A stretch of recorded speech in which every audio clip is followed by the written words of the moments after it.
The Summit for Democracy, established by the Biden administration to reinforce freedom and transparency, especially against rising authoritarianism, continued virtually on Wednesday.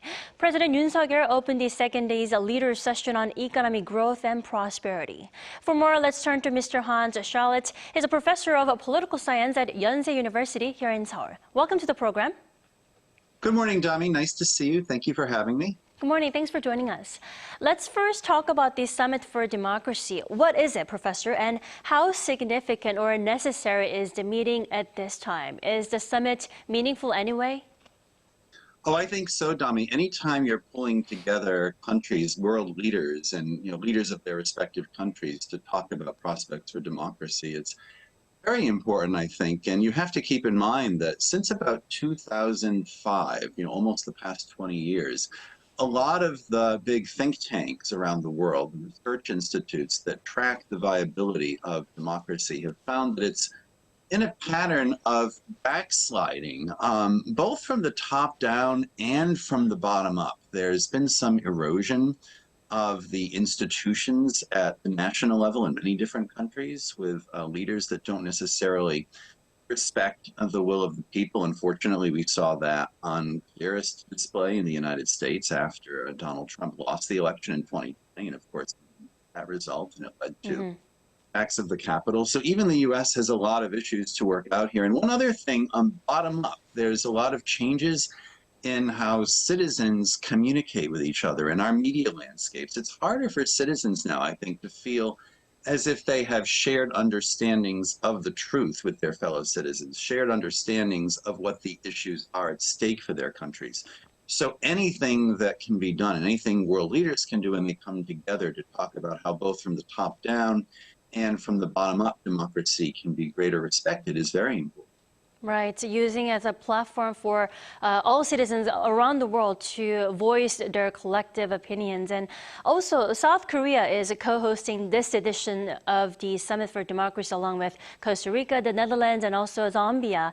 And Korea will host the next Summit for Democracy. The question is, how significant is Seoul's participation? I mean, what role can South Korea play in such a summit? Well, you have more than 100 countries attending, so it's very important, Right. I think, Dami, that Korea is indeed one of the 5 hosts, and it seems as if it's now positioned to be the lead host next time. So I think the challenge will be to figure out how to facilitate some deeper conversation and possibly what other kinds of stakeholders and citizens groups can be brought into the next summit. What we've seen so far are mainly conversations with the national leaders themselves and among the national leaders. And it's the government sector that's mainly here at this summit. It would be interesting, I think, and even innovative if the Korean government, as well as its counterparts, I assume there will be some co-hosts for the next summit as well, can think about how to bring in more civil society organizations from around the world and kind of combine the voices of national leaders with the voices of everyday people. The online technology that's used in these kinds of hybrid gatherings gives some interesting platforms. So I think there's a lot of potential for the summit to evolve further and become something more than what it presently is. Right. It'll be a challenge for also a pending task for South Korea to invite and engage all those people from all corners of the world. And also, President Yoon Suk Yeol hosted the first leader-level plenary session on democracy delivering economic growth and shared prosperity. What are some of the key points that you find notable, Professor?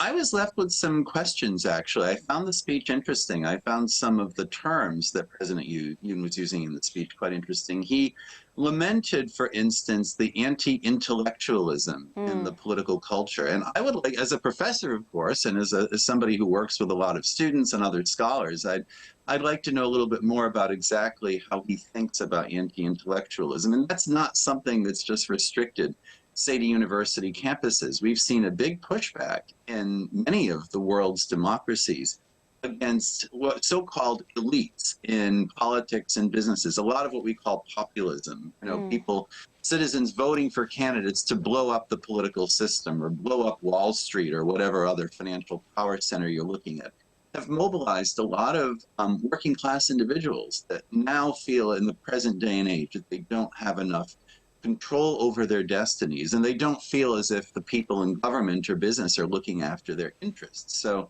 there's also a kind of anti-elitism that goes along with anti-intellectualism. So kind of confronting these sorts of forces is very important. I mean, anybody can get up at a speech and say, okay, we support freedom and human rights and the rule of law.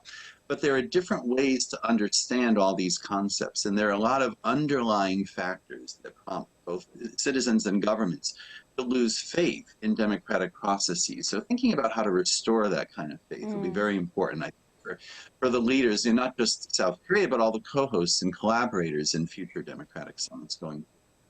Indeed. All right, Mr. Schattle, thank you so much for your insight this morning. All right, Dami, thank you again for having me. Take care. You too.